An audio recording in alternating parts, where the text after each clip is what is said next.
안녕하십니까 여러분. 너는 다시 외로워질 것이다. 공정 작가가 모세에 대한 이야기를 하고 있어요.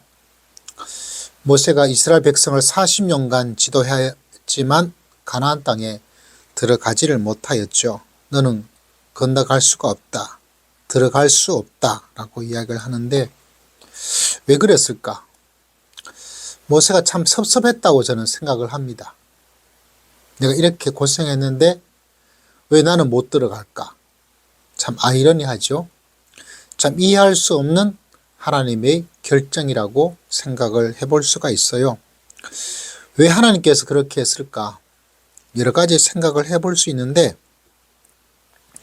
이런 이야기를 하고 있습니다. 공정 작가는 이 모세의 입국 불의 사건을 이렇게 이야기를 하고 있다는 사실이죠. 모세는 알고 있었다. 이스라엘 민족을 위해서, 정확히 여기 젊은이들과 아이들을 위해서 구세대들을 새 땅과 새 하늘로부터 띄어 놓아야 한다는 것을 알고 있었다. 새로운 세대, 구세대, 신세대와 구세대를 떨어 놓아야 한다는 것이죠. 구세대는 낡은 이방적인 사고, 이집트에 대한 숭앙, 동족에 대한 비하, 끝없는 과거 물질적 풍요에 대한 향수, 이거를 끊어내야 된다는 거죠. 물론 이건 정확한 성경적 이해는 아니에요. 왜냐하면 모세는 구시대의 사람이었을지 모르지만 그를 빼고는 실제적으로 이스라엘 백성은 흔히 말해서 다 물갈이가 된 거죠. 40년 동안 구세대는 죽고 새로운 세대가 주역이 되었다는 것을 볼 수가 있습니다. 그래도 귀담아 들을 수는 있겠죠. 여러분, 연이어서 생각하는 공정 작가의 이야기는 이런 거죠. 일제 36년의 시절을 겪고도 우리는 아직도 일본에 대한 숭앙, 우리 스스로에 대한 비하, 이거에 시달리고 있다. 그래서 이렇게 말합니다. 나이 드신 분들에게 나는 가끔 절망을 하곤 한다. 죽기 전에 저분들이 변할 수 있을까? 그런 마음을 가지게 된다는 거죠.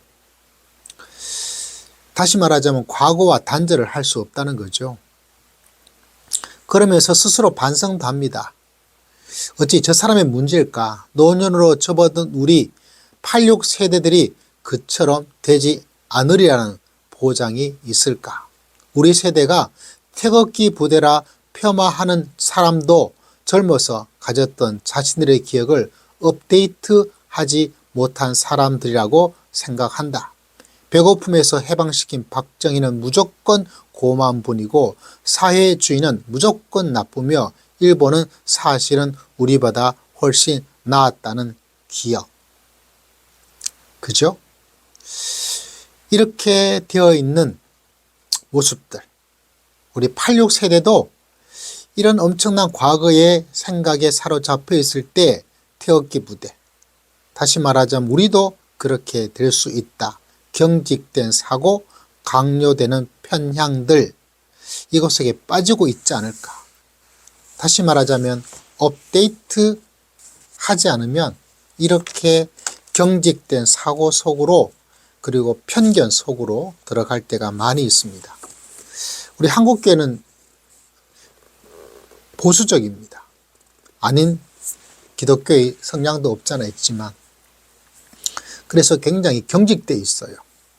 미국을 숭미하는 경향이 굉장히 강하고 그리고 여러 가지 면에서 참 보수적이죠. 업데이트 되지 않으면 안 된다. 내 마음도 내 생각도 그리고 하나님의 말씀을 바라볼 때도 그 자체를 계속 업데이트하지 않으면 큰일 나죠. 모세가 들어가지 못했던 것처럼 들어가지 말아야 됩니다. 경직된 사고를 가지고 있고 편향과 편견을 가지고 있다면 그래서 참 진보적인 사람들이 보수로 되는 것들을 많이 보게 되죠. 참 이해가 안 되죠. 교회도 그런 분들이 많이 있습니다. 제가 있을 80년대에 참 진보적이었다 이렇게 된 목회자, 지도자들이 이제는 태극기 부대처럼 굉장히 보수화된 기독교를 이야기하고 있습니다. 업데이트해야 돼. 업데이트. 그리고 의도적으로 내가 보수적이 되지 않도록. 그렇게 하지 않으면 참 안타까운 일들이 많이 일어날 수밖에 없지 않겠는가. 이런 면에서 공정 작가의 고민, 공정 작가의 이야기를 다시 한번 읽고 이럴 수 있겠구나. 업데이트가 중요하다. 업데이트를 해야 합니다.